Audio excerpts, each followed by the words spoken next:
Hello everyone, which is myself Ansari सादेमन।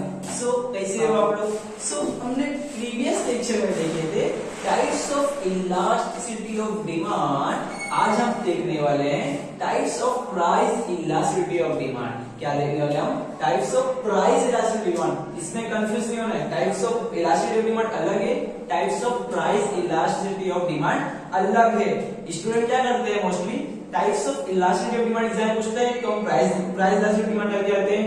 जहां types of price elasticity demand पूछते हैं वहां types of elasticity of demand बोलते हैं, लिख के आते हैं।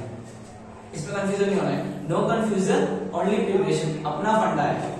सो आज हम देखने वाले हैं types of price elasticity of demand. Very important for the board examinations के हिसाब से। आज हम देखने वाले हैं types of price elasticity of demand. There are will be 5 types of price elasticity of demand. There are will be 5 types of price elasticity of demand. Answer का नाम, क्वेश्चन का नाम types of price elasticity of demand. Answer का नाम pure.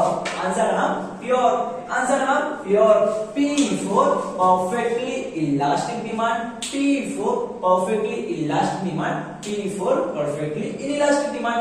P से 2 points, P for 2 points, P for 2 points, P for 2 points. Perfectly elastic, perfectly inelastic, perfectly elastic, perfectly inelastic. Perfectly elastic demand में ED is equal to infinite. ED is equal to infinite. Perfectly inelastic demand में ED is equal to 0. ED is equal to 0. ED is equal to 0.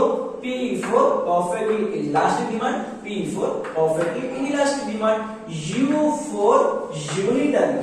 U for unitary elastic demand. ED is equal to 1. ED is equal to 1. ED is equal to 1. U for unitary elastic demand. R for relatively elastic, relatively inelastic, relatively elastic, relatively inelastic. R for relatively elastic demand is equal to ED is equal to more than 1. ED is equal to more than 1. ED is equal to greater than 1. Relatively inelastic demand ED is equal to less than 1. ED is equal to less than 1. So हम बारीकी से देखते हैं 5 points को, perfectly elastic demand और perfectly inelastic demand. So friends example ले लो, अगर मेरी प्राइस थोड़ी सी कम हुई, अगर मेरी प्राइस थोड़ी सी कम हुई तो मेरी डिमांड अनकाउंटेबल, मेरी demand uncountable. For example petrol pump की बात है, मैं गया पेट्रोल पंप पे, जैसे ही वहां मैंने देखा पेट्रोल का दाम थोड़ा कम क्या हो गया, पेट्रोल का दाम थोड़ा डिक्रीज क्या हो गया, डिमांड तो इनफिनाइट हो गई।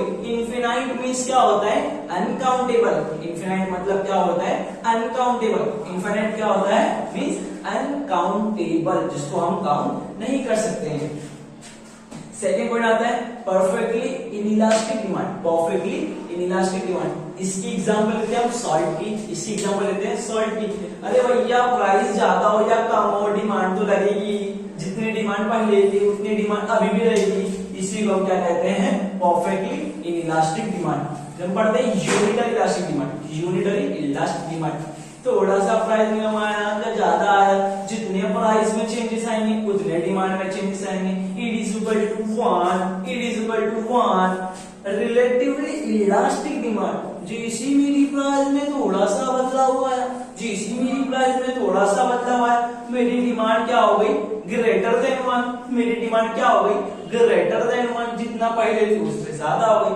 परफेक्टली इलास्टिक बात की जाए, रिलेटिवली इनइलास्टिक डिमांड मतलब क्या होता है? Less than 1। जैसी मेरी प्राइस में थोड़ा सा चेंज आया, उसी मेरी डिमांड लेस देन 1। जितनी डिमांड की 50% फॉल इन द डिमांड। हम देखते हैं बारीकी से बाय वन बाय डायग्राम देखते हैं।